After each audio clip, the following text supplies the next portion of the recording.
Ukraine. Ukraine is a sovereign nation in Europe. What does sovereign mean? In addition to being a really beautiful class of starship in Star Trek, sovereign means supreme, the highest. It comes from Old French, souverain.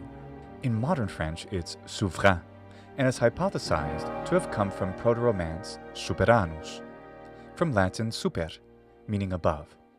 It's cognate with Italian soprano.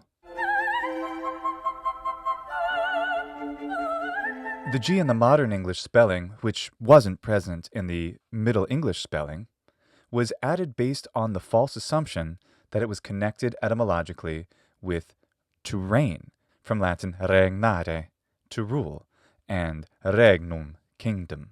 A sovereign country, or a sovereign state, is a political entity that has a single government exercising supreme authority over its territory. Sovereign countries are recognized by the United Nations. UN Charter Article 2-4 is topical. The English term Ukraine comes to us from Polish, Ukraina, or from Russian, Ukraina. In Ukrainian, it's spelled like this, Ukraina. See my previous video on how to tell Russian and Ukrainian apart. In Ukrainian, the word for country is kraina, without the u. This word comes from Old East Slavic krajina, from Proto-Slavic krajina, and in Proto-Slavic the root is kraj. And kraj means end or edge. So what's the u prefix? U in Russian and Ukrainian, as well as in Proto-Slavic, carries the meaning of at, near, by, or beside.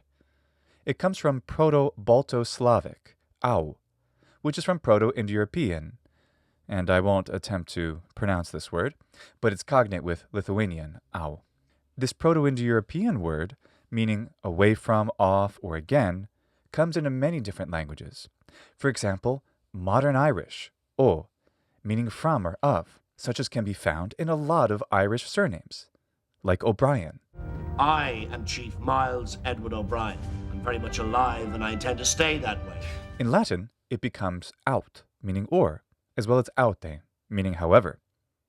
And in ancient Greek, the same au is found in the word autos, meaning self, or the very, as well as in the word autis, meaning again. So what does Ukraina mean, finally? Well, in Old East Slavic, it seems to indicate the boundary or the borderland. Given that Ukraine has been a confluence of so many different cultures for centuries, a melting pot that to this day is a very pluralistic society linguistically, ethnically, and culturally, I could hardly think of a better name for this lovely land.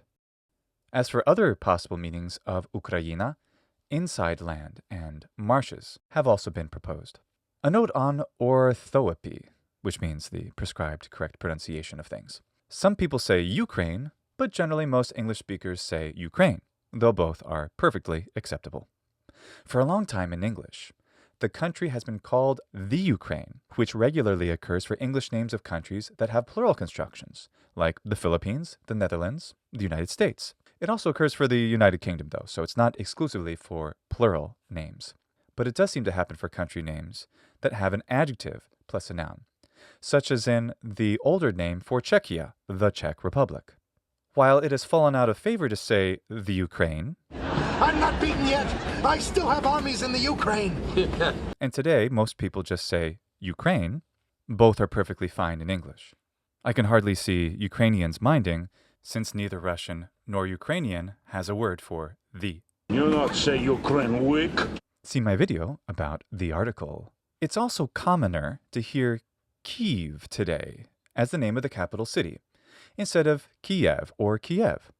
Now, like I mentioned in my last video, neither of the common English pronunciations for this capital city approximate the name in either Russian or Ukrainian. The spelling, Kiev, is a transliteration of the Russian name, but in Russian it's pronounced Kyiv. Using English phonetics, the closest way to approximate this would be Kiev, kind of like how we pronounce the Irish name O'Keefe. But that requires devoicing the final V, and that's sort of a strange thing to do in English, so that would mean pronouncing it Kyiv.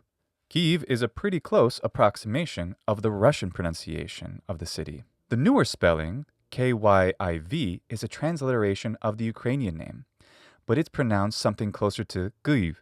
Rendering this with approximate English phonetics is even trickier, but maybe Kyiv or Kyiv or Kyiv or Kyiv might work. None of those, though, are particularly comfortable to say for most English speakers. And they're not nearly as economical as the two pronunciations, which we already have, Kyiv and Kiev, as well as Kiev. So none of our pronunciations is really quite like either the Russian or the Ukrainian pronunciation.